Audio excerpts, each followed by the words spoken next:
Welcome back, everyone, to the Green Chemistry Education webinar series hosted by the Green Chemistry Commitment. My name is Amy Cannon. I'm the Executive Director of Beyond Benign, a nonprofit organization dedicated to green chemistry education. This webinar series is designed to highlight relevant topics in green chemistry education for faculty and students who are looking to adopt green chemistry in their courses and programs.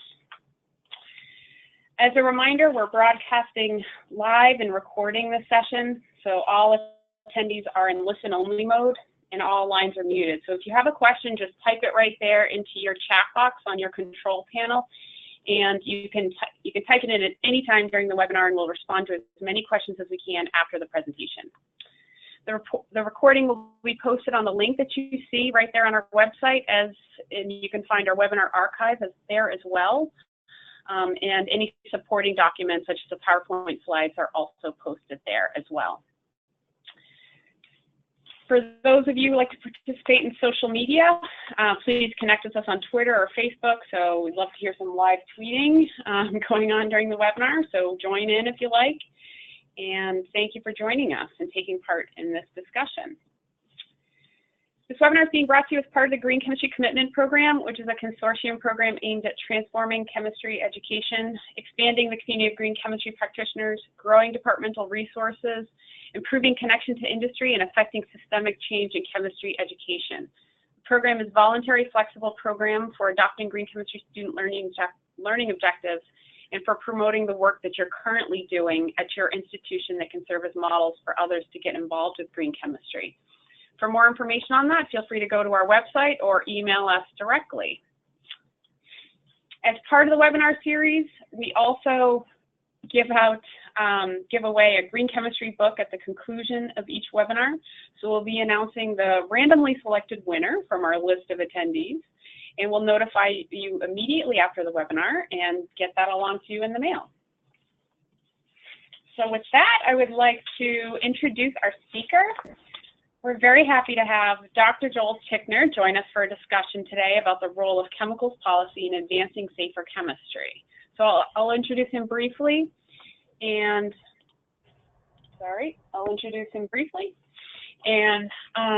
then hand over the controls for his presentation. So Dr. Joel Ticknor is an associate professor in the Department of Community Health and Sustainability at the University of Massachusetts Lowell, where he directs the Chemicals Policy and Science Initiative of the Lowell Center for Sustainable Production.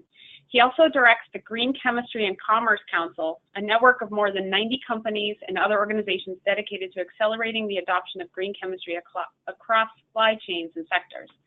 Joel's a leading expert on chemicals regulation, regulatory science, and application of alternatives assessment in science and policy. He serves as an advisor and researcher for several government agencies, international agencies, nonprofit environmental groups, companies, trade unions, both in the U.S. and abroad. Joel served on the EPA's National Pollution Prevention and Toxic Advisory Committee, as well as the National Academy of Sciences panels around alternative assessment and safer chemistry.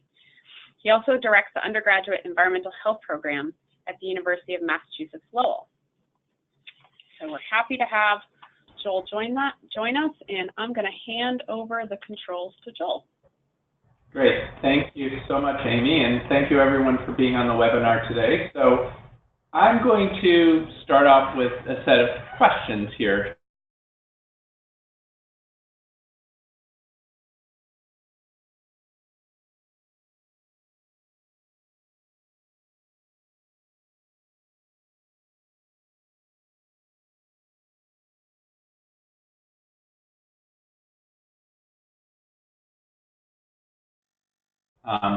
So what I hope to, by the end of the webinar, is explain to you why policy matters.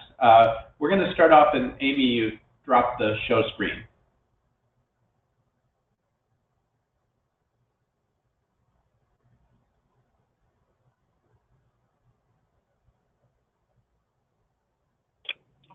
Start off with the poll? Yeah, but if you want to go back to the show screen, you stop showing your screen. Oh, geez. Okay, so yeah, so we're going to do a little poll here as a baseline. So if you go to slido.com, slido.com or .co, and type in hashtag B530, and we're going to see if this works. So, Amy, if you go to that Slido site, we'll see if this works. Hold on, I got to switch my screens.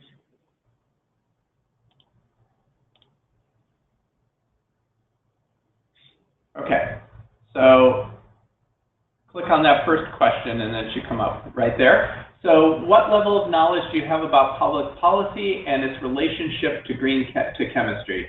And you'll mark the number of stars. So if you go in there, do that slido.com, and we'll start seeing what people say.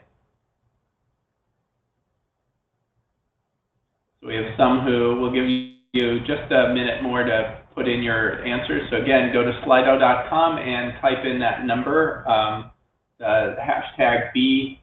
I can't even see the screen. Hashtag B530, right? 535. So a range, right? We have some who say not a lot of knowledge, some who say they have a lot. So let's do the second question now, Amy, if you want to start the second poll. So again, B530. So let's do the second poll. So how important do you think policy is to advancing green chemistry? So more stars mean more important.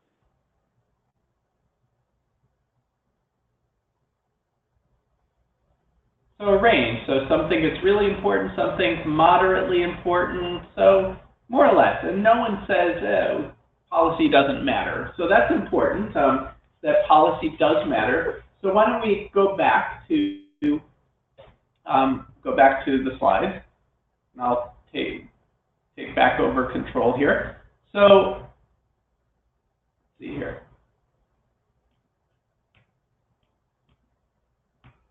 You want to give me control back, Amy? There we go.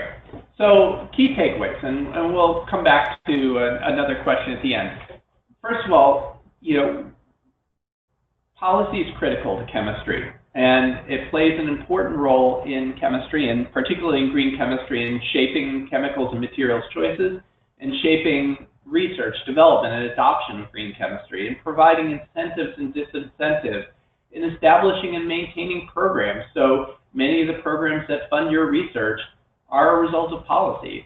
That's why most universities have lobbyists in Washington, is to lobby for funding, which is a form of policy for research. So when I've spoken with students who say, well, we don't do policy, well, where do you think money for research comes from? In educational criteria. And when we're talking about R&D and production, there are a lot of policies, and often they're conflicting, and they're a challenge for chemists and designers in industry. And what we do know is that poorly designed policy can serve as a barrier to green chemistry, while well-designed policies can support innovation. Now I'm going to go through some examples. So let's just start with a definition here of what we mean by policy. Policy is a law, regulation, procedure, administrative action, incentive, or voluntary practice of governments and other institutions. We're going to focus mainly today on government policy, but I'm going to show you a little bit about industry policy, because that's important in chemistry as well. Increasingly here in the United States, private policy may be more important than public policy in affecting chemistry. Policy decisions are also reflected in resource allocations, and we'll come back to that because that is critical. It's not just about getting a new law or policy on the books, but it's how well that policy is funded. So let me give you one example there. The Presidential Green Chemistry Awards have a budget of about $84,000 a year, less than 1 FTE. Now that budget is actually being zeroed in the president's budget right now, so that program could go away. So that is a policy decision, that program is not important. So policy comes in a lot of forms, and I'm going to show you a couple examples as that definition shows. Broad statements and goals and principles are a form of policy. Strategic plans, energy policy, agency sustainability policy, purchasing policy is a form of strategic plan. Guidance, and sometimes guidance is driven by legislation, and sometimes government agencies create guidance which indirectly is a form of policy. The typical one we know of is laws, mandates, requirements. That's regulatory policy. And then incentives, awards. are a type of policy. Standards are policy. And then, as we said, resource allocation is a form of policy, whether it's resources to a particular agency or whether it's resources for a program in particular. So let me give you some examples. The European Commission has established a non-toxic environment strategy to guide its policy and its research agenda on chemicals. And that links up to their circular economy strategy, which then feeds both regulatory policy and research policy.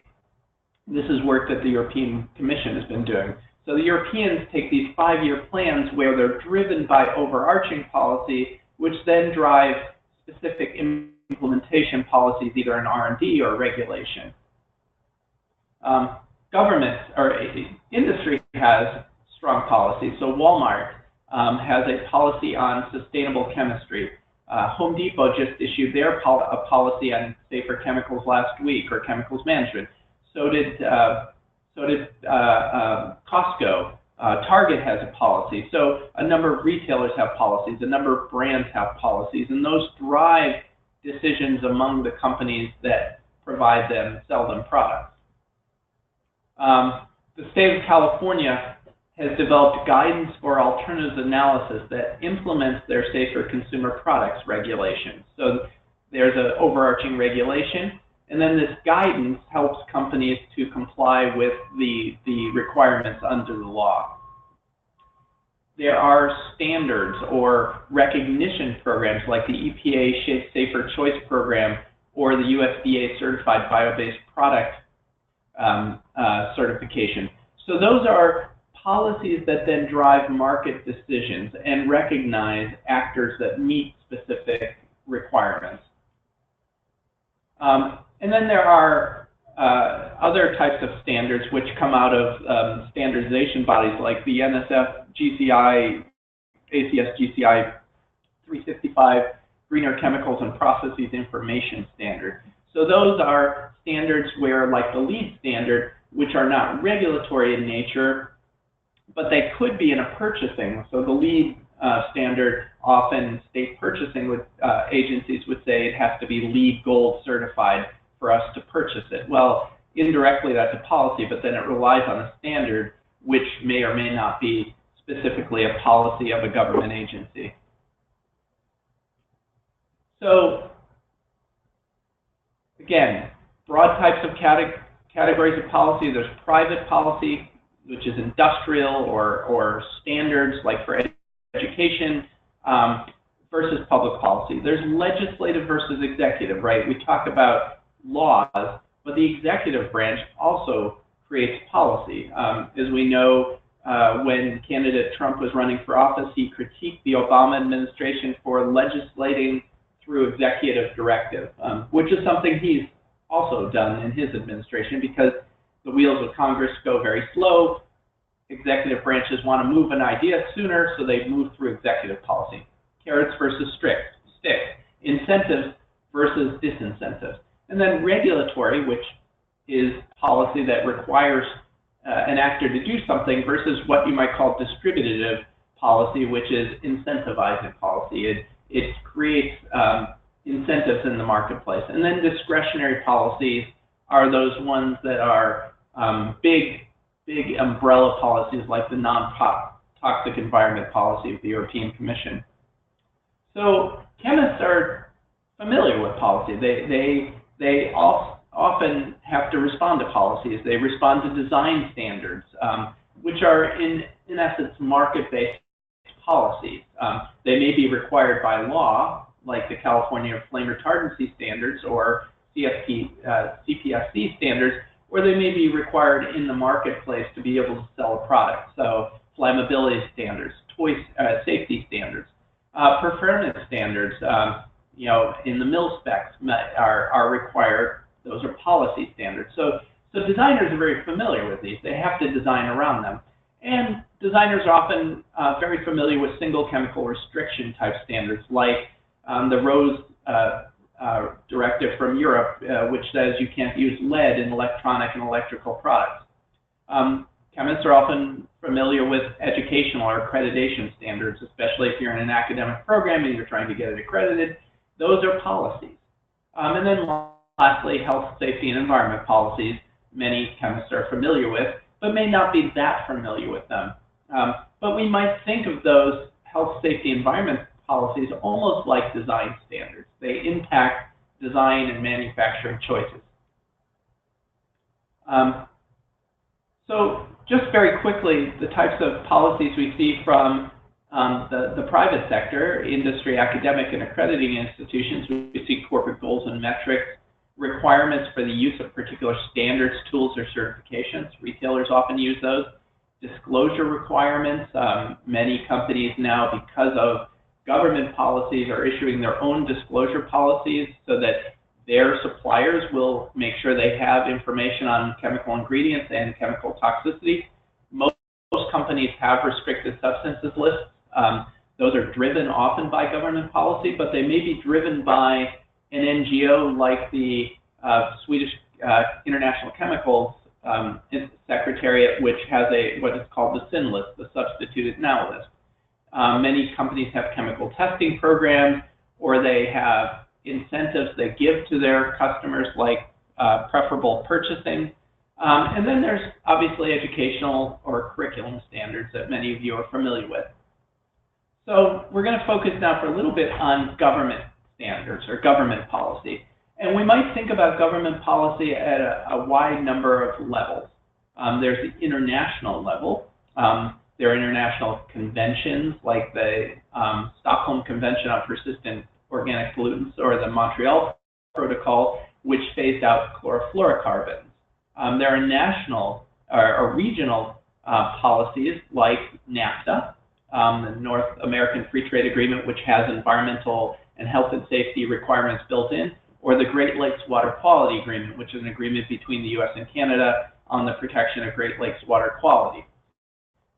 Those international policies have to be ratified into national policies. So, for example, the U.S. has not ratified the Stockholm Convention on Persistent Organic Pollutants, so it is not part of U.S. law, much like we didn't ratify the Kyoto Agreement into U.S. law, which is why when negotiating the Paris Accords, President Obama took a different tack that wouldn't require him to get authorization from Congress to actually implement the Paris Accords, because he knew that that would be very difficult to do.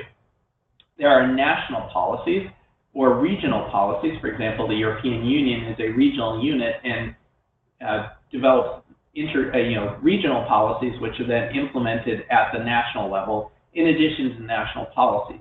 In the United States, we have state policies, which are often the innovative ones, and local policies. So in a complex global supply chain, this can be very challenging, particularly if you have conflicting laws or stricter policies at the national or versus the state or local level. So what types of regulatory policies? Again, these are required policies. These are policies that require an industrial actor to do something. So what kinds of policies are there? Well, there's clearly standards. For example, for new chemicals coming into the marketplace, there are pre-manufacturer notification standards, or pre-market standards we're very familiar with for drugs or pesticides. There are exposure levels, so many agencies like OSHA or the Consumer Product Safety Commission have safe levels of exposure to particular chemicals. There are safety-based policies. There are permits, so if you're emitting to air or water, there would be a permit, or you're having to dispose of waste, there would be a permit issued by the EPA, and performance standards, which require you to implement a specific technology or achieve a certain level of reduction in emissions, for example. There are restrictions. We have less restrictions on chemicals in U.S. policy than other places in the world, like the European Union. There are testing requirements for new chemicals, for example, or for existing chemicals that do not have adequate information to evaluate their toxicity or their risk.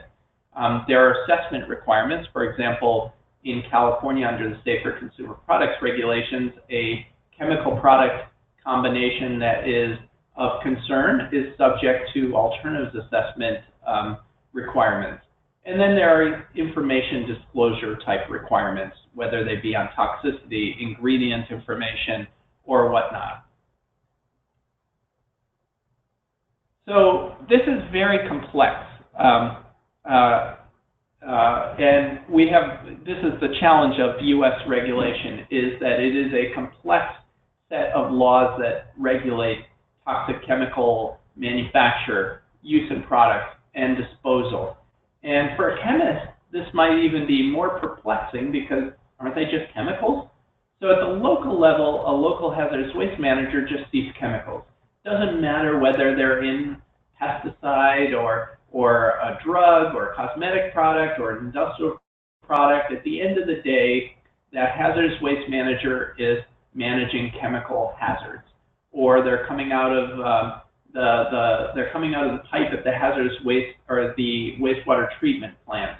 That doesn't distinguish what type of chemical it is, but our policies do distinguish that. So if you're a chemical in a pharmaceutical or medical device, that's regulated under the Federal Food, Drug, and Cosmetic Act. Cosmetics are not really regulated. There's chemicals and cosmetics are not subject to pre-market testing or evaluation, and they're regulated under the Federal Food, Drug, and Cosmetics Act as well. Food additives as well. Toys would be regulated under the Consumer Product Safety Improvement Act and the Federal Hazardous Substances Act. Other types of products and manufacturing products are regulated under the Toxic Substances Control Act, which was updated recently by the Lautenberg Chemical Safety for the 21st Century Act. Pesticides under FIFRA and the Food Quality Protection Act. Nanomaterials, it just depends. And then if it's a workplace exposure, it's the Occupational Safety and Health Act. So it's really complex how chemicals are regulated. Let me give you a specific example. Lead in children's vinyl lunch boxes. This is one that was a complex one because it turns out that the inside of the lunchbox touches food, so it's actually regulated by the FDA.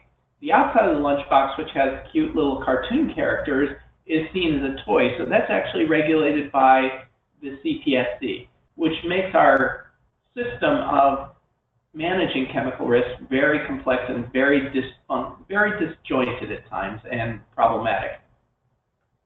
So that's the regulatory side of federal policy. The discretionary side of federal policy that affects chemical choices could be purchasing or procurement policy. Governments are very large purchasers, particularly the military, and they spend hundreds of millions of dollars buying stuff. And they can make very clear directions about what they buy, like recycled, renewable, energy efficient. And the federal government is increasingly having a very strong impact on the marketplace because of its purchasing decisions.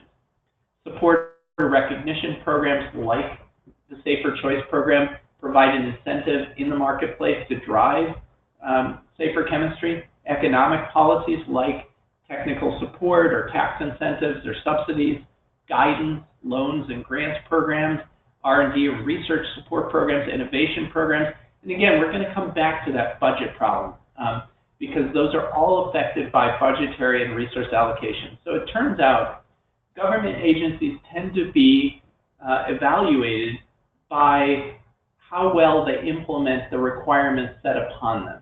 And those tend to be regulatory requirements. So voluntary or discretionary programs, when there's budget challenges, tend to be the ones that are first to go. For example, EPA's pollution prevention program is a discretionary program, and when budgets are tight and it's not being measured based on the success of that program, those are the first types of programs that go. So the federal government has done relatively little to support green chemistry over the years, and we'll come back to that in a little bit. But the states have been doing much more, and the states have traditionally been the innovators in public policy, government policy in the United States. If we think about fuel economy standards in this country, have been driven primarily, and air quality standards have been driven by California. Similar in the European Union, where countries like Sweden, Denmark, Germany drive European policy. So states have been the innovators, and many states started with single chemical restrictions, and now they're moving towards broader types of policies.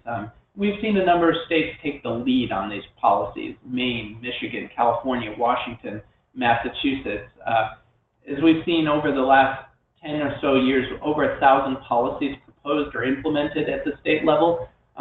This is complex and challenging sometimes to industry, which is why they wanted a federal reform to the Toxic Substances Control Act. In some ways, that one part of that reform was to preempt or limit the ability of states to do their own policies. And we see green chemistry support programs in a number of states, and importantly, greater interstate collaboration. So states have less resources than the federal government, so they're more inclined to work together to solve problems. The Interstate Chemicals Clearinghouse, which many of you are familiar with, is an organization that was created by 11 states. It has a database that the Lowell Center for Sustainable Production created about 10 years ago of state government policies on chemicals. There is an ability to search on particular chemicals or particular policy types like green chemistry. The updating has been a little slower in recent years, but it is a good resource to look at policy. So one question here now is, we've got a lot of policy on the book, but do they actually work? Do they actually make something happen? And policy evaluation is a skill that's often not practiced.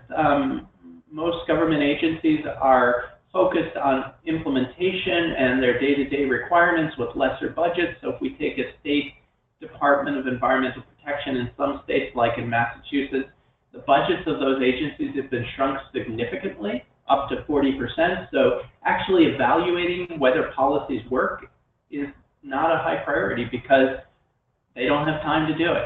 At the federal level, government agencies actually are required by the Office of Management and Budget and the federal laws to demonstrate the cost effectiveness of policies. So we do know that there is evidence that well-designed policies can stimulate innovation. We also know that much of the policy framework for chemistry has really focused on demand. It's focused on restrictions and demand for safer chemicals, but much less attention to having a supply of those chemicals in the marketplace. And importantly, much of the focus has been getting laws passed, but not actually their implementation. And that's important, and we'll come back to that. So if we think about policy, there's a policy cycle. You have an agenda, you have an idea that you need to move, you start working on draft policy, you get that policy passed, you implement the policy, you assess it, and then you reformulate. So that's the typical policy cycle.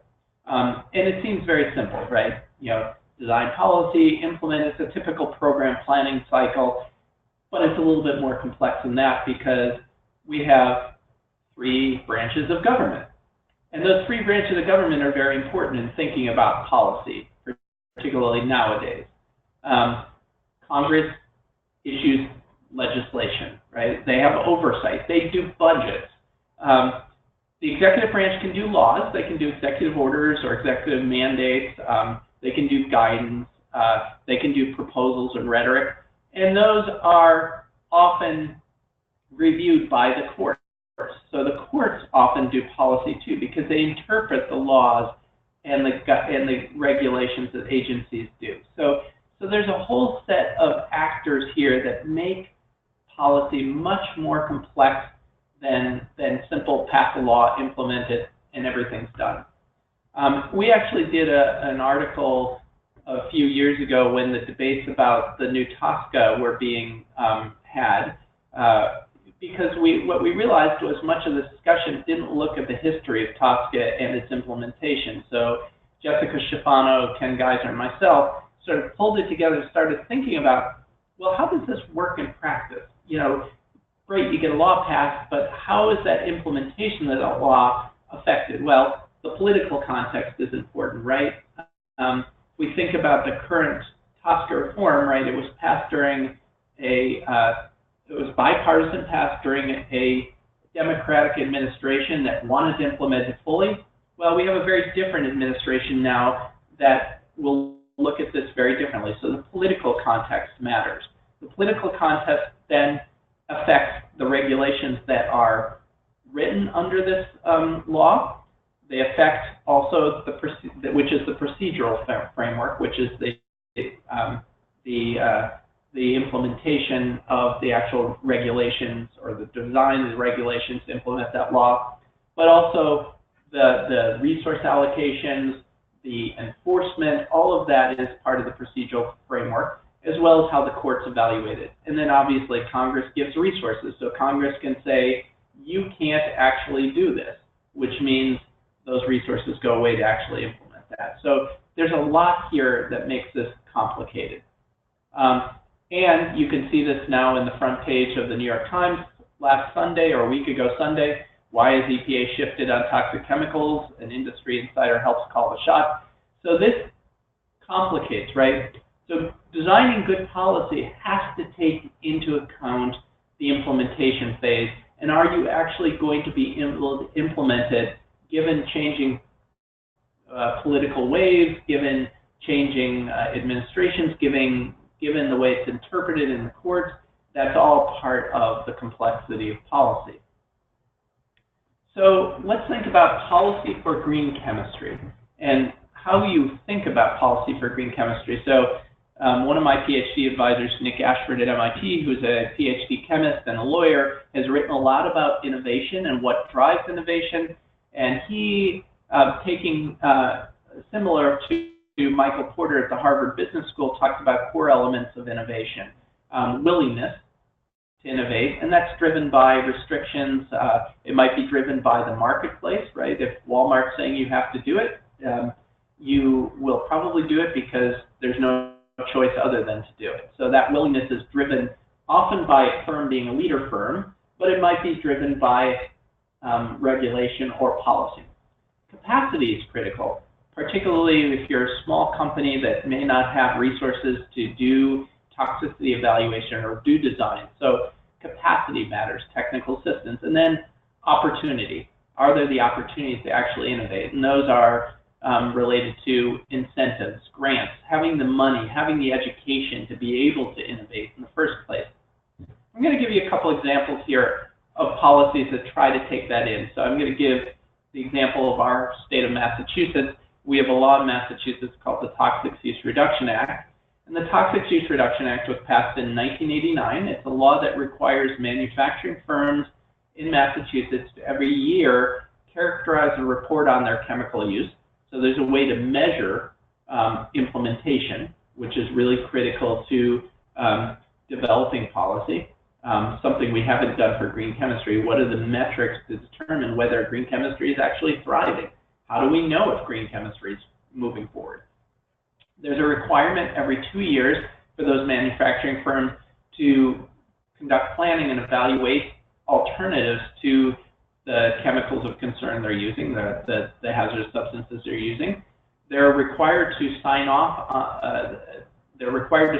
On those plans, but those who sign off on those plans have to undergo a 40-hour training course in toxic use reduction with regular continuing education. Those firms then pay a small fee on chemicals that funds the regulatory program, but it funds voluntary technical assistance.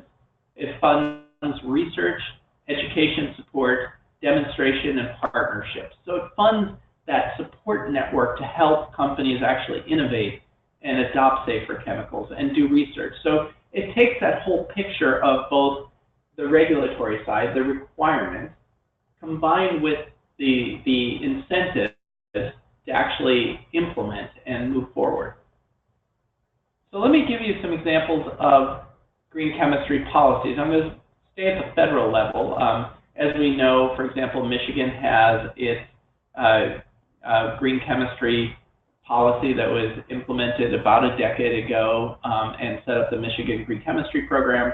Oregon has a similar policy. Between Oregon, California, and Washington, there is a memorandum of understanding for collaboration on green chemistry, but at the national level, there are two bills. So one is the America Competes Act of 2010. So America Competes had language in it that established the SUSCHEM program at the National Science Foundation that funds research on sustainable chemistry. It didn't create a funding stream for that research, but it established the program and then metrics about the program. We've been trying to renew that language now in the new America Competes. Back in 2004, Representative Gingrey from Georgia, and this shows you that green chemistry is a bipartisan issue. He was a very staunch Republican, introduced the Green Chemistry R&D Act in the House of Representatives. It was actually passed through the House 3 times, and it was the Senate side that could not get it passed, mostly because of concerns about corporate welfare, not because the policy had problems. Fast forward to 2012, Senator Chris Coons of Delaware, who's a chemist, introduces the Sustainable Chemistry Research and Development Act. He's introduced it twice more. This bill is still sitting in Congress. It's got bipartisan support, but it's still sort of stagnant there, and we'll get back to it in a minute. But it provides for support for sustainable chemistry research, development, demonstration, technology transfer, commercialization, education and training, examines methods for the federal government to create incentives for sustainable chemistry, expands education and training, collects and disseminates information on sustainable chemistry research, supports venues for outreach and dissemination, and develop metrics. Again, that's been sitting in Congress for several years. It's been reintroduced. But there's a challenge to this, which is the lack of a constituency to really fight for this. So that gets to what we're trying to do in our Green Chemistry and Commerce Council. Just a little quick overview of the GC3. The GC3 is a business-to-business international collaborative network of about 120 companies now, representing most of the value chain, from major chemical companies to major retailers, brands, suppliers, etc., across sectors. Really, it's an organization that's trying to make green chemistry mainstream by advocating for practice and policy and funding for green chemistry. Just an example of some of the members of the GC3. So back in 2009, we worked with the National Pollution Prevention Roundtable, which is a nonprofit organization of state agencies working to advance pollution prevention, on a guidebook to growing the green economy through issuing a series of ideas about types of policies that can help support green chemistry and design for environment. 2015, the GC3 realized that green chemistry is moving forward, but it's still not mainstream. It's still a niche consideration. If you look again at activities in Washington, very narrow focus, not a lot of attention, funding, or policy around green chemistry. Compare it to renewable energy and all the activity and funding and purchasing, et cetera, around renewable energy, but nothing like that about green chemistry. So our goal was to identify a way, a path forward. How do we mainstream green chemistry? What do we need to do in terms of collaborations, in terms of informing the marketplace, and importantly, what kinds of policies should we be moving forward to drive green chemistry into the future? So about a year and a half ago, our GC3 Advisory Committee said, we need to be focusing, given the GC3's potential economic impact of about $3 trillion, what could we be doing to make policy happen in Washington around green chemistry? So we hired two very sophisticated Washington policy insiders, Michelle Jalbert and Michael Parr, to do an analysis of where are the opportunities, given the changing political landscape, to advance green chemistry, R&D, and supportive policy. And what they found was nearly unanimous bipartisan support for the idea of green chemistry as a way to stimulate innovation, jobs, and manufacturing in this country. Not about stopping problem chemicals, but really about what are the incentives and types of policies can incentivize commercialization, R&D, and manufacturing and jobs in green chemistry. So what we started to think about what does that policy look like? So we're putting together now what we're calling the Sustainable Chemistry Policy Alliance to start trying to figure out how to influence policy in Washington around green chemistry. If you're interested, you could reach out to me after this call. But there's two parts to a policy strategy, right? One is defensive. There have been a lot of gains in green chemistry in terms of DOE and USDA funding, grants, loans, et cetera, for bio-based chemistry. Sort of purchasing programs that incentivize safer chemicals like Safer Choice and BioPreferred. Research funding in various agencies like EPA, NSF, and NIH. And then obviously procurement. DOD and procurement will be very critical to green chemistry. And the Department of Defense is realizing the cost of having to clean up the messes it's created by using more dangerous chemistries. For example, cleaning up fluorinated solvents on its bases, or cleaning up now perfluorinated surfactants in firefighting foams on its bases. So, but the important thing here in talking to the green chemistry community is that it's easier for Congress to cut programs that don't have a base of support for them. So what kinds of policies do we want to think about, right? How do we leverage the focus on innovation, jobs, and manufacturing to create opportunities for green chemistry, such as preferred purchasing, research funding for R&D in green chemistry, tax credits for R&D in industry, tax credits for and grants for investment in production. But again, the bottom line here is that there's no green chemistry policy unless there's advocacy. And one thing we've realized is that ACS has been doing some great work to try and promote green chemistry at the federal level, but it's one organization. There hasn't been a really strong constituency pushing for green chemistry policy, which is something we need to think about moving forward. So that's important because policy just doesn't happen because someone has a good idea. It's not like that I'm just a Bill Schoolhouse Rock video, that it is complex. And this is just a diagram of how policy evolves driven by the marketplace, like restrictive policy on a particular chemical, right? You have some concern that drives organized advocacy, which then drives a company to do something that might drive a sector, which then drives policy. But policy doesn't happen on its own. It needs organized constituencies to push for it. And they need to be organized and have a clear agenda and a clear strategy to move that policy forward. And that's important for chemists to think about this, because in the end, we're all citizens. And as my master's advisor, Mary O'Brien, wrote in a very well-documented article in Bioscience back in about 1992, was being a scientist means taking sides. We can be objective scientists, but if we see the science as important, like green chemistry science, for sustainability, we need to be advocating for it. So let's come back to that, and we're going to have Q&A now. But to think about it, we're going to go back to the Slido poll. But what types of policies would be important, and how should the policy be introduced into the green chemistry curriculum? So this is an open-ended one, but we want to ask you a question of what kinds of policies do you think would be important to drive green chemistry R&D and innovation? So back to Slido, right? You take that Slido poll, it's slido.com, and put in that hashtag number, and let's see what you say.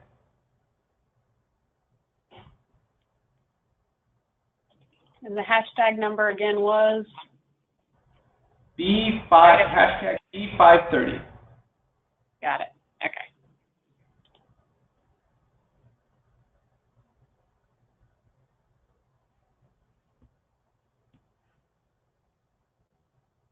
Maybe that's a tough question to answer.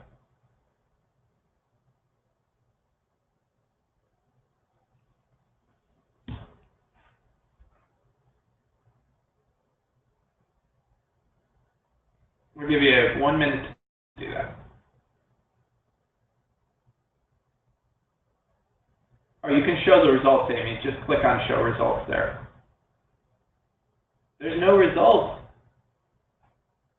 think people are still thinking about it. What kinds of policies do you think are important to advance green chemistry, R&D, and innovation? And the hashtag slido.com, hashtag B530.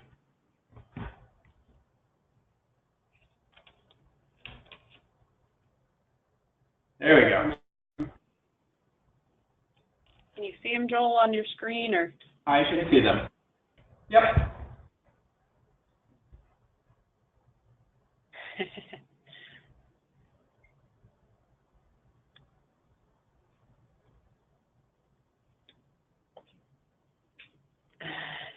Too broad a question for a quick answer, it is. But those voluntary policies, research agenda within and across agencies and general research and development tax credits, funding, educational programs, accreditation policies. Is there education to allow lay people to be more aware of policy? There is, and we could certainly find some good resources to help educate on policy, because it is complex. It's not simple, and many of us have spent a lot of years working in policy, and we're learning more about the challenges of policy every day. A lot about procurement policy, feasibility and risk funding as contingent to projects moving forward. All of the above. So good. Some interesting ideas, a lot about funding and research agendas. Something that I've noticed is that the European Union is much better at having research agendas, for example, around the bioeconomy, around the circular economy, and then driving research based on that. We've seen some very good government policies, for example, in Canada around green chemistry and bio-based chemistry that has created institutions like Green Center Canada and Bioindustrial Canada, which are driving everything from R&D to commercialization of green chemistry technologies in the Ontario corridor. So you could go back, Amy, to the slides. I think that was my last slide, and we'll open up to questions. Wonderful. Thank you so much. Oops, sorry, key takeaways. Oops, sorry, I was way at the beginning. So we do have some questions that have come in for you, Joel, so I'm going to just put up your contact information as well, too, just in case anybody wanted to be able to send you a note directly. And there was a question that came in about slides. We will make the slides available. You'll get an automated email tomorrow with the link of the recording from this webinar, along with the supporting slides from it. So those will be available. But we do have a few that have come in. First one, do you feel that the balance between science, enforcement, and education aspects of policy work is appropriate at the U.S. federal level? Which states are models for striking this balance? So science, policy, and and enforcement, you mean, Amy? Science, enforcement, and education aspects. Wow, those are very different concepts. So science is, science plays into two parts, right? There's science that agencies use in implementing policy. So that's often driven by guidance or law, and then the regulations that set up standards for how science is reviewed. Enforcement is often something that is lacking, and particularly in Republican administrations, which tend to be more business-friendly, enforcement often goes down. So it depends. Enforcement depends on the type of policy, right? If it's a regulatory policy, then enforcement becomes very important. If it's an incentives policy, enforcement might be less important. The challenge, obviously, of an incentives-based policy is that incentives work really well, and voluntary policies work really well for leaders, for the companies that want to do the right thing and those that want to do the right thing. They don't tend to work well with laggards, which is why you have regulatory policies which set the minimum bar. So if we take, for example, some work we've done in Europe around what's driving companies to substitute chemicals that are being regulated under REACH, companies will unanimously say it's regulation or the threat of regulation that's getting them to act. And then the question is, how do you support those that want to act? But the balance is a tough balance, and I don't think there's a great model out there of that. So it was a complex question. Then education, I think Massachusetts probably has the best model where we're trying to link education around safer chemicals or green chemistry and toxics reduction to the actual program, so that when someone undergoes a 40-hour course, they're more likely to find opportunities than someone who doesn't know anything about the subject. That's great. Thank you. I've got one that came in here. Do you see any setbacks in chemicals policy here in the U.S. as a result of the current administration? There's a question for you, Joel. Yeah, and I'm trying to be apolitical in it. Yeah. I think it'll certainly affect the implementation of the Lautenberg Act in terms of how risks are identified, how priorities are identified. That's typical. Again, that's that procedural side. So as the regulations to implement the TSC reforms are being done, they're going to be more conservative, not conservative in terms of precautionary conservative, but more conservative in terms of where risk levels lie. And that's typical in Republican administrations. But what I would say is that the Lautenberg Act is not a green chemistry bill. It is a slight modification, some would say major, over the Toxic Substances Control Act. But what colleagues in Europe would say, even in industry, is that this bill is where Europe was in the late 90s, early 2000s. So we're far behind other places. And I can say that we've been doing work in Canada and Europe, and in no place is there a real good connection between the regulatory policy and the supportive R&D type policy to drive green chemistry. There's a real disconnect, and we need to do a better job connecting those. So don't look for the federal government to be a leader in the green chemistry space anytime soon. We're hoping that we can reframe this as an innovation issue, and maybe that will get traction in this administration. That was a wonderful apolitical response. Thank you. And another question sort of related to that. How does the EU more active policy approach to chemical regulation impact the rest of the international community? It's very clear that what happens in Europe has international implications. So as an example, when the European RoHS directive restrictions on hazardous substances in electrical and electronic products came out, for example, Massachusetts electronics manufacturers had to comply with it. If they wanted to sell their products in Europe, they had no choice, which gave us in Massachusetts an opportunity to work with those companies to identify in a collaborative manner effective, high-performing alternatives to lead, for example, in electronics. So Europe has this very strong market motivator at a global level, and that's very critical to a lot of companies. Here in the United States, I would say nowadays it's really the markets that are the strongest drivers. And as an example, for example, when Greenpeace went after a number of footwear and apparel companies for their emissions of chemicals to waterways in China, the rivers were turning colors in China, much like the Merrimack River did 100 years ago here in Lowell.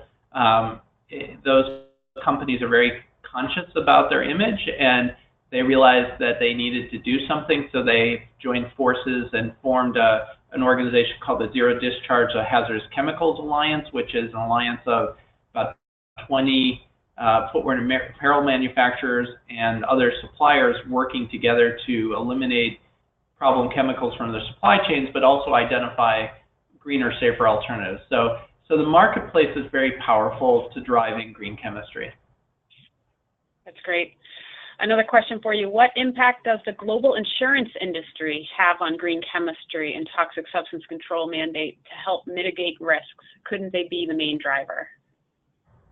It would be great if they were. At this point, they're not. I think the investment community is starting to realize the importance of chemical toxicity in health. There was a recent Lancet article that noted that it was a commission that the Lancet had that I think pollution causes about 9 million lost lives a year. I think you can look at the cleanup that will have to be had after the California forest fires or the California fires, or even the cleanup in Puerto Rico of all the hazardous materials that are going to have to be cleaned up, that the need for getting more benign substances in the products, understanding that we can't control for everything. I think the insurance companies that are now paying for all this cleanup will start realizing, much like climate change, particularly the reinsurers will realize the costs associated with continued use of problematic substances. Even if they can be controlled at a certain part of their life cycle, eventually they may get out into the environment and cause problems. So the insurance industry has a ways to go, but could be a very powerful force like it has been on climate change. Great. And I'm going to try to squeeze in 2 questions here for you that came in. The economic benefits of green chemistry seem to be an easy sell. Would the potential benefits of equity and environmental justice tend to hinder or help policy decisions? So how those could hinder or help? Yeah. I mean, the economic benefits, we haven't done a great case of making the economic benefits and making the business case for green chemistry. And we definitely need to be doing that more effectively, because that's in the end what Congress listens to. The equity case is an important one, right?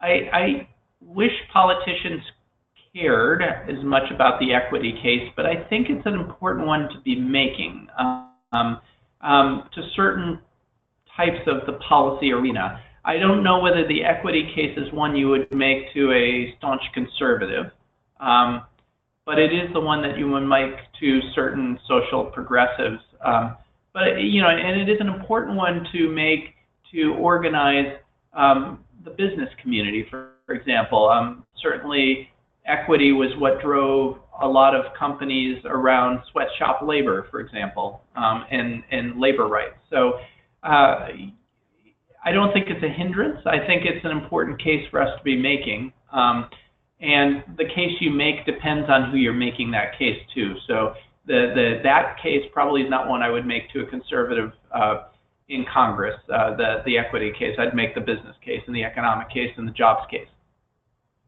Great. And our last question here, I noticed that countries formerly designated as less developed are hosting significant chemical operations.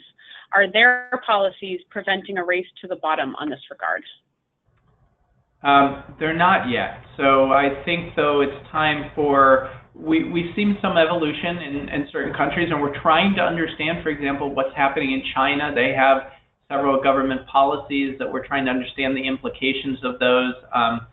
My less worry, and I talk with European companies about this, is the factories that are manufacturing for the European market or the U.S. market, not a problem, but there are stocks of these chemicals that are now not being allowed into Europe, for example, that are going to be used in Asian markets. So as these countries grow economically, and my colleagues did an analysis looking at cancer trends globally, as we see countries evolve, we're seeing more use of chemicals in manufacturing, but in products, and a chance for those countries, their sort of disease and health structures to move more like ours, where chronic disease becomes important because we're exposed differently. So there is a fear that all this attention at the European, U.S. level might mean more problems for Asian